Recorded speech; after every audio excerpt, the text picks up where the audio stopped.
ಹಿಮವಾಹಿನಿ ಇದ್ದಿದ್ದು ಇದ್ದ ಹಾಗೆ ಟ್ರಾನ್ಸ್ಫರ್ ಮಾಡಬೇಕು ಅಂತ ಹೇಳಿದ್ದೀವಿ.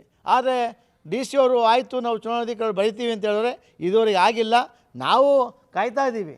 ಇಷ್ಟೇ ದಿನದಲ್ಲಿ ಸ್ವಲ್ಪ ದಿನದಲ್ಲೇ ಹೋಗಿ ಡಿ ಸಿ ಆಫೀಸ್ ಮುಂದೆ ಸಾವಿರಾರು ಜನ ಸೇರಿ, ಇದ್ಯಾವುದು ನಾಮಂಗಲ ತಾಲೂಕಲ್ಲ, ಈ ಜಿಲ್ಲೆಯ ಸಾವಿರಾರು ಜನ ರೈತರು, ಹಾಲು ಒಕ್ಕೂಟದ ಸಹಕಾರ ಬಂಧುಗಳು ದೊಡ್ಡ ಬೃಹತ್ ಪ್ರತಿಭಟನೆ ಮಾಡಿ ಇಂಥ ಕೆಟ್ಟ ಅಧಿಕಾರಿಗಳನ್ನ ಆಚೆ ಹಾಕ್ಸಲಿಕ್ಕೆ ಎಲ್ಲ ರೀತಿಯ ನಾವು ಒತ್ತಡ ಹಾಕಲೇಬೇಕಾಗ್ತದೆ.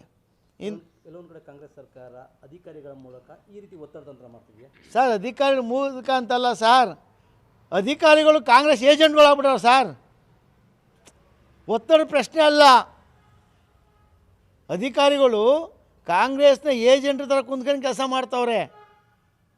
ಸಹಕಾರ ಸಂಘಗಳನ್ನ ಹಾಳು ಮಾಡ್ತವ್ರೆ. ಸಹಕಾರ ಸಂಘಗಳು ಯಾರು ಸೊತ್ತಲ್ಲ. ಹಾಲು ಉತ್ಪಾದಕ ಸಹಕಾರ ಸಂಘಗಳು ರೈತರ ಆಸ್ತಿ. ರೈತರು ಸೇರಿ ಕಟ್ಕೊಂಡು ಸಂಘಗಳು ಕಟ್ಕೊಂಡಿರೋದು. ರೈತರ ದುಡ್ಡಲ್ಲಿ ಈಗ ಹಾಲು ಒಕ್ಕೂಟ ನಡೀತಾ ಇರೋದು, ಸರ್ಕಾರದಲ್ಲ ಅದು. ರೈತರ ದುಡ್ಡು ಏನು ಬೆಳಗ್ಗೆ 4 ಗಂಟೆಗೆ ಎದ್ದು ಹಾಲನ್ನ ಕರೆದು ಹಾಕಿ ಇವತ್ತು ಒಳ್ಳೆ ಗುಣಮಟ್ಟ ಹಾಲನ್ನ ಕೊಡ್ತಾರಲ್ಲ ನಮ್ಮ ರೈತರು. ಹಾಲೇನು ಕೊಡ್ತೀವಿ ನಾವು, ಆ ಹಾಲಿನ ದುಡ್ಡಿಂದ ಬಂದಂಥ ಲಾಭದಿಂದ ಅಧಿಕಾರಿಗಳಾಗಲಿ ಒಕ್ಕೂಟ ಆಗಲಿ ನಡೀತಾ ಇರೋದು, ಸರ್ಕಾರದಿಂದ ಅಲ್ಲ.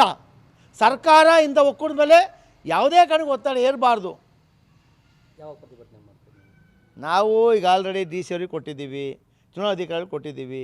ನಮ್ಮ ಕೇಂದ್ರ ಸಚಿವರಾದ ಕುಮಾರಣ್ಣವರು ಸಹಿತ ಹೇಳಿದ್ದಾರೆ, ನೋಡಿ ಇದೇ ಜಿಲ್ಲೆಯವರಾದ್ದರಿಂದ. ಏಕೆಂದರೆ ಯಾವುದೇ ಕಾರಣಕ್ಕೆ ಈ ಜಿಲ್ಲೆಯ ಅಧಿಕಾರಿಗಳು ಚುನಾವಣಾ ಸಂದರ್ಭದಲ್ಲಿ ಇರಬಾರ್ದು ಅಂತ ನೀತಿ ಸಮಿತಿನೂ ಹೇಳ್ತದೆ. ನೀತಿ ಸಮಿತಿ ಹೇಳ್ತದೆ, ಏಕೆ ಪಾರದರ್ಶಕ ನಡೆಯೋಕ್ಕೆ ಆಗೋದಿಲ್ಲ. ಇಲ್ಲ ಒಂದು ಕಡೆ ಒಂದು ಪಕ್ಷ ಪರವಾಗಿ ಮಾಡ್ತಾರೆ ಅನ್ನೋದು ಇದೆ. ಸುಮಾರು ಅಧಿಕಾರಿಗಳನ್ನ ಇಂಥ ಚುನಾವಣಾ ಸಂದರ್ಭದಲ್ಲಿ ವರ್ಗಾವಣೆ ಮಾಡಿರೋದು ಸುಮಾರು ನಿದರ್ಶನಗಳಿದೆ, ಉದಾಹರಣೆಗಳಿವೆ. ಅದರಿಂದ ನಾವು ಮಾನ್ಯ ಡಿ ಸಿ ಚುನಾವಣಾಧಿಕಾರಿ ಅಂತ ಡಿ ಸಿ ಅವರಿಗೆ ಮನವಿ ಮಾಡ್ಕೊಂಡಿದ್ದೀವಿ, ದಯಮಾಡಿ ಇಂಥ ಅಧಿಕಾರಿಗಳನ್ನ ವರ್ಗಾವಣೆ ಮಾಡಿ ಉತ್ತಮರನ್ನ ನ್ಯಾಯಸಮ್ಮತವಾಗಿ ಚುನಾವಣೆ ನಡೆಸೋರನ್ನ ಹಾಕ್ಕೊಡಿ. ಯಾರು ಗೆಲ್ಲುವ ಸೋಲು ಬೇರೆ, ಅವರೇ ಗೆದ್ಕೊಂಡು ಪ್ರಶ್ನೆ ಇಲ್ಲ. ಆದರೆ ನ್ಯಾಯಯುತವಾಗಿ ನಡೆಸಬೇಕು ಚುನಾವಣೆ ಅನ್ನೋದು ನಮ್ಮ ಒತ್ತಾಯ. ಆದರೆ ಇದಕ್ಕೆ ಒಂದು ತಕ್ಕ ಉದಾಹರಣೆ ಕಾಡಾಂಟಿನಹಳ್ಳಿ ಸಹಕಾರ ಸಂಘ. ಯಾರಾದ್ರೂ ರೈತರು ಕರೆದಂಥ ಹಾಲನ್ನ ತಗೋಬೇಡಿ ಅಂತ ಹೇಳ್ತಾರೆ ಅಂದರೆ ಅವ್ರ ಮನಸ್ಥಿತಿ ಏನು ಅಂತ ಹೇಳಬೇಕಾಗ್ತದೆ. ನಾನು ಮನವಿ ಮಾಡ್ತೀನಿ, ನಾನು ಸಚಿವರಿಗೆ ಈ ಒಂದು ಮಾಧ್ಯಮ ಮೂಲಕ ಮನವಿ ಮಾಡ್ತೀವಿ, ದಯವಿಟ್ಟು ನೀವು ಹಿಂಬಾಲಕರು ಎಷ್ಟೇ ಒತ್ತಡ ಹಾಕಲಿ ನಿಮಗೆ, ಆದರೆ ರೈತರಿಗೆ ಅನ್ಯಾಯ ಅಂತ ಕೆಲಸ ನೀವು ಮಾಡಬೇಡಿ. ಯಾವುದೇ ಕಾರಣಕ್ಕೆ ಒತ್ತಡ ಹಾಕಬೇಡಿ, ಇಂಥವಕ್ಕೆ ಕುಮ್ಮ ಕೊಡಬೇಡಿ. ನೀವು ರೈತರ ಮಕ್ಕಳಾಗಿದ್ದೀರಾ, ವಿಶೇಷವಾಗಿ ಕೃಷಿ ಸಚಿವರಾಗಿದ್ದೀರಾ. ನಿಮ್ಮ ಜಿಲ್ಲೆಯಲ್ಲೇ ನಿಮ್ಮ ತಾಲೂಕಲ್ಲೇ ನಿಮ್ಮ ರೈತರ ಹಿತವನ್ನು ಕಾಪಾಡಲ್ಲ ಅಂದರೆ ಈ ಜಿಲ್ಲೆಯ ಈ ರಾಜ್ಯದ ಕಥೆ ಏನು? ಈ ರಾಜ್ಯದ ರೈತರ ಬದುಕನ್ನು ಹೆಂಗೆ ಕಟ್ಕೊಡ್ತೀರಾ ನೀವು? ದಯವಿಟ್ಟು ಮಾದರಿಯಾಗಿ ವಿಲನ್ ಆಗಬೇಡಿ ಅಂತ ಹೇಳಕ್ಕೆ ಇಷ್ಟಪಡ್ತೀನಿ ಸಚಿವರಿಗೆ.